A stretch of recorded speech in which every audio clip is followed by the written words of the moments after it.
start again just because I was standing up there. Oh, hey guys, we're just gonna do. Yeah. I'm gonna be like you the other day. Yeah. So, hey guys, we're just gonna do a little podcast thing, have some discussions, ask some questions, answer, best we can. So, I'm gonna introduce myself. I'm Amber, and I was a British Army medic, a combat medical technician for 11 years. Got out in 2016, and then, some stuff I had done has brought me here to experience this with you guys, which thank you, like what brilliant place. So, that's what has brought me here. And I'm going home tomorrow, so thank you for having me. Oh, thank you. Yeah, it's been a pleasure. Thank you. So I'll just introduce myself first. My name is Ty O'Brien. I am the social media manager for Vetpol.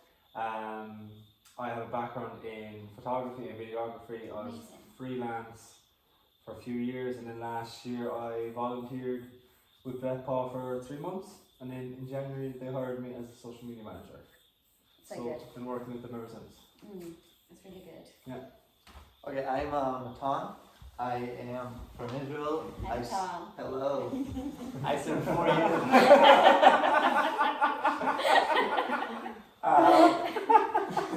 I spent 4. I think we're gonna start that one over. No, that's fine. That's good. Alright. Alright, so Save the time. Go on. Let's go. Okay, so I served 4 years in the Israeli Defense Force as an officer. I got out 2 months ago, and I'm here. Perfect. Joe? I'm Gio. I come from Italy. Served in the Italian Army for 17 years as an officer. Recently left Thailand and came here to Vetpol. Amazing. Yeah, I'm Adrian. I am a civilian firearms instructor, and I've joined Vetpol nearly 5 months ago. Awesome. So good little history there. So I'm gonna go straight to you, Ty. What do you enjoy about Vetpol?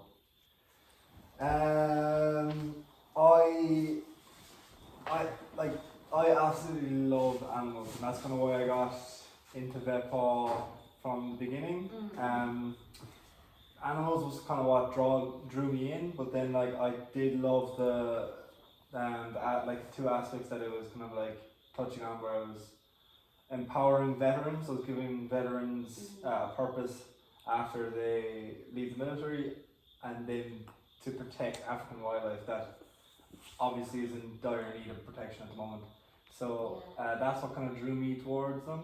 I kind of took a chance. I reached out to them, and I'm just so grateful that they kind of gave me. Yeah. I was just so lucky that they just took me on. But yeah, it was mainly just the fact that they were just protecting African wildlife, endangered species.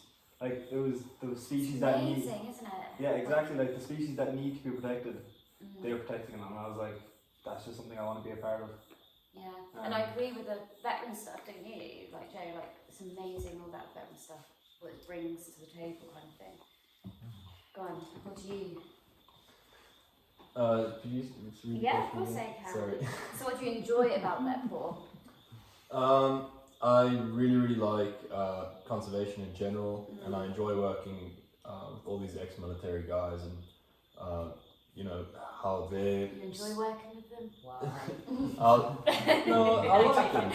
like them. But yeah, I like how their skills sort of play into the whole anti-poaching thing. Yeah, I think there's a lot of potential for them to do a lot of great work, for sure. And the skills that they bring to the table. Absolutely. Which we'll talk about later. So it's a lot of things so far, you two, the animal side is really enhanced.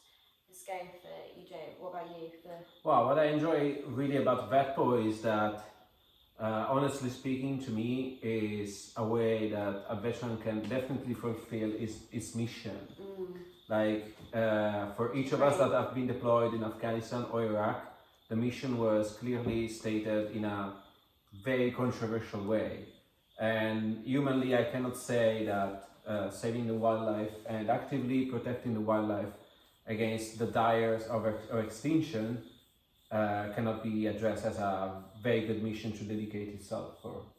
Yeah, it's an excellent mission, to be honest, and the fact that you're all here on different, the main focus is the animals and the extinction of them and preventing that from happening.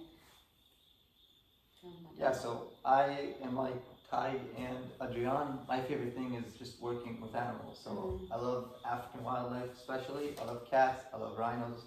I love elephants. I think You said cats there, but you The said big cats, cats. yeah. Okay, yeah. So for me, the ability to bring to the table what I have gone through and what I've learned in the military to use against people that want to kill these things, I think it's a great service, and I think that I really enjoy it.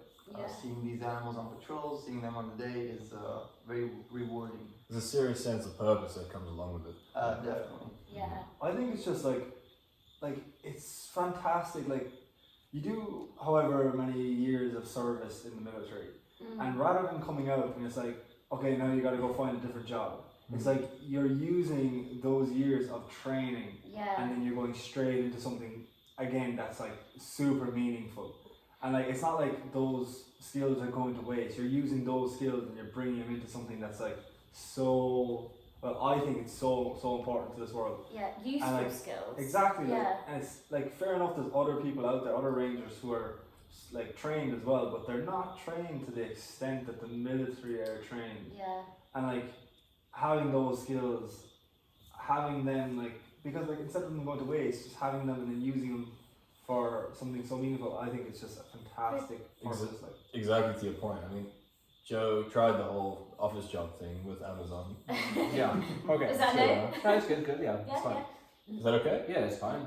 And I mean, you know, you're out here now, and your life, you look so much more happy. You look so much more driven. Well, and content. Adrian touched a very important topic. Like in Amazon, I got promoted twice, and I Yeah. started as an area manager, and eventually I became a top executive. And even my yearly income was mirroring that very high position. Well, when I came here, and I've done my first solo patrol, Yeah. like the sense of fulfillment that I was experiencing was way beyond what I experienced in Amazon. And exactly, you can't always have a sit at home, or not sit at home, but like an officey job or something else. This is much more rewarding for you all to be here and actually doing something. Yeah, it's important. so the mission per se, I think it's enough, and then the mission is composed on the task and how and why you accomplish the task. I Yeah. think the how and why are extremely important here because, like, we are basically a small team that is Very completely small team. intertwined and reliable and self-reliant on each other, and that makes that poses a very big difference from a very big corporation, for example. That's a good question actually. What's it like with this small compact team? Is it like difficult? Do you get tired, or is it like arduous on you all, or do you just like give up? The great thing about the mission, a compelling mission, I think stands with the concept of passion.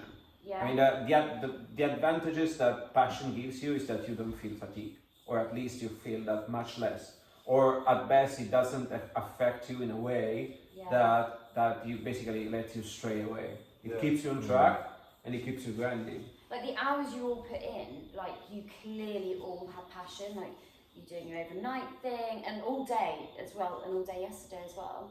So Yeah. like basically 48 hours stretch, whatever, and continuous with sleep. You're only resting when you're sleeping, and that's just the photography side, isn't it? And then you boys constantly on patrol. You men, sorry, I'll take that back. You men on patrol, like you all work so hard, so you do need that passion. Yeah, I look, believe so. we work long, hard hours patrolling, and if it wasn't for, you know, that intrinsic drive that this Yeah. passion, as Joe says, gives you, we wouldn't. You'd be You know, lost so- without it. yeah. I mean, sure, it's tough, and you know sometimes you end up having to work crazy hours, but it's worth it at the end of the day. And like Yeah. you know, we all still grind and stick to it. Yeah, like as Gio said, like it's all driven by passion. Like Yeah. it's not like money driven. It's not like Yeah. fame driven. It's all driven just to protect wildlife. That's what I You love know, like, and about it's- it. Like when you all share that same passion, like that's what kind of keeps everything going. Yeah. You know, like, and that's what kind of like that's what keeps the team going when there's such a small team. You know, like everybody just Yeah. like if there's something to do, people will just do it because they want to do it, because they know the end goal is what they believe in, and like that's like you need that in a team. Yeah, I Mm, have that noticed that function. actually. Like, if one of you is busy, every one of you is willing to step in. You know, immediately if someone needs to go and do this, or because you're being pulled from pillar to post, you all step in and you've got each other's backs, like the military. Definitely 100%, because I mean the operative job takes 30% of the time, but then you have all the logistics that has to be self-reliant too. Yeah. And so you get to take care of the operative ground, but even of the logistic side of the things. And that basically covers all the 24 hours. Yeah, it's a full-time gig. I mean, if my job for the day is to patrol, for 4.5 hours this evening, Yeah. those are my working hours. I'm still going to be on standby when the next guy goes out on patrol. And the day before it, we're still taking vehicles to the shop because they're always breaking. The roads are tough on them. There's so many things to get done every day. So when you get up in the morning, you get cracking, and when you put your head down, you're done. Yeah. Sleep is your only downtime, really. Yeah. Yeah, and then other than that, I'm going to move on to the next question. So we briefly discussed some of it about the skills, but so this is aiming you two, how have you both incorporated your military experience into Vetport? So I'm going to start with you. Well, I think there's a lot of aspects here. Tom, yeah. The first aspect. What is it called? Tom. Yeah. Go on, yeah. Yeah. So I think that there's two aspects here, two main aspects. First thing is, as a person that's been in the military and that's been downrange, you know that when shit hits the fan, that you're gonna at least be more relaxed. Yeah. You find the calm in the pressure, and then you're able to do things like they're supposed to be done. And if someone shoots at you, you know that there's a way to respond, and that's not shooting back. And that's seeing what the situation is and then acting accordingly. It's very important in these situations because you never want to. I'm gonna hold you at that. The battery's gone on this camera. Okay, pause there. It's out. Oh yeah. How'd you thought? Would have been handy to check it So first. I have to start over. Yeah, that's fine. That was a good flow, though. That was good, but That was did a we good get flow. that camera? Yeah, I got all that. You just gotta hold that thought. That was a good flow, but that was going really good there. I think that's good. Gio, I can't. You Ladies, think it's good funny? so far? No. You guys, are you guys seeing this guy? He's fucking.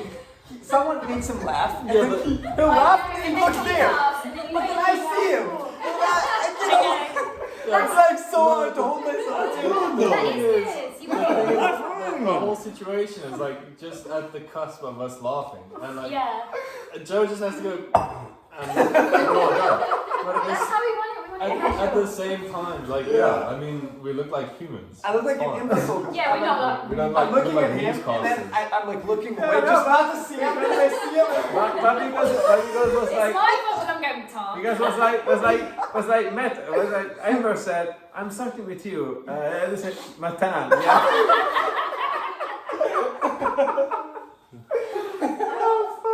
Yeah, I think if you guys want to squeeze in all those questions, you just need to move a little bit Yeah, a little faster. bit quicker. I didn't want to interrupt because like No, everybody you didn't do it right. No. You're not doing your job right. Everybody Just- was Just- finally getting No, but- comfortable, like, and stop. I was like, Raise the arm. just like, okay, move on. TikTok, Yeah, TikTok. Yeah, we're rolling. We're rolling. Okay, right. Alright, Can we perform get your we function, get Brandon great. to not walk in as well because the footsteps Oh, yeah. travel through the room. What, the cat? No, Brandon. That's rolling, so we're good. Move on. Tom. What you were saying before the What have you camera ran out of incorporated from your battery? military Yes, exactly. experience into Vetport? So I'll start over. So Yeah. the way I see it, there are two aspects of which someone that comes from a military background can help you. First is personality and how you act when you're downrange and when things get a bit more chaotic Yeah. and with a lot more pressure. You need to find the calm in the pressure. You need to keep your cool, and the decisions you have to make have to be the decision you'd make when things are normal, when you're not downrange. Yeah. Because once again, when shots start, people start firing, your first response is never just to spray them back. Your first response is to think. Spray them with what? Spray with whatever weapon you may have. So you Yeah. need to think and need to act accordingly to the situation. And so here, when we have that, Yeah. we know that whatever happens here, we can stay calm and we can act like they want us to, which they don't have the luxury of having here because they don't have ex-military guys that are being rangers. So when they have combat, it's the first time they've had it, and they don't train them accordingly for that. So you never know how they'll respond because you don't know until you're there. Is that worrying to you guys, the military guys? Is that worrying, like you don't know how they're going to respond? I think it is worrying. Sorry, you can. Yeah, no, you're right. It is worrying because there are ways to train you before you get to that situation, and I'm not Yeah. seeing that done here. And when you do train people for that, then you see that when they do get downrange, they act a bit better. You never know, but Yeah. they act with a bit more thought, and they do things like they should. Yeah. The second skill is you take the DNA that the military gives you and you add that to this place, because a lot of what we see here is the exact same thing I saw in Israel Yeah. when you guard the border. The only difference is between the fences is a community of locals, and on the other side are rhinos, Yeah. instead of what I had. So what I used there to protect the border and protect the fence line is the exact same thing we could use here. And the creativity that we had to use there is what we want here. So your experience really does help, your skills and experience, you really can bring them here completely, which is... Yes, And exactly. does it make the job easier bringing that here?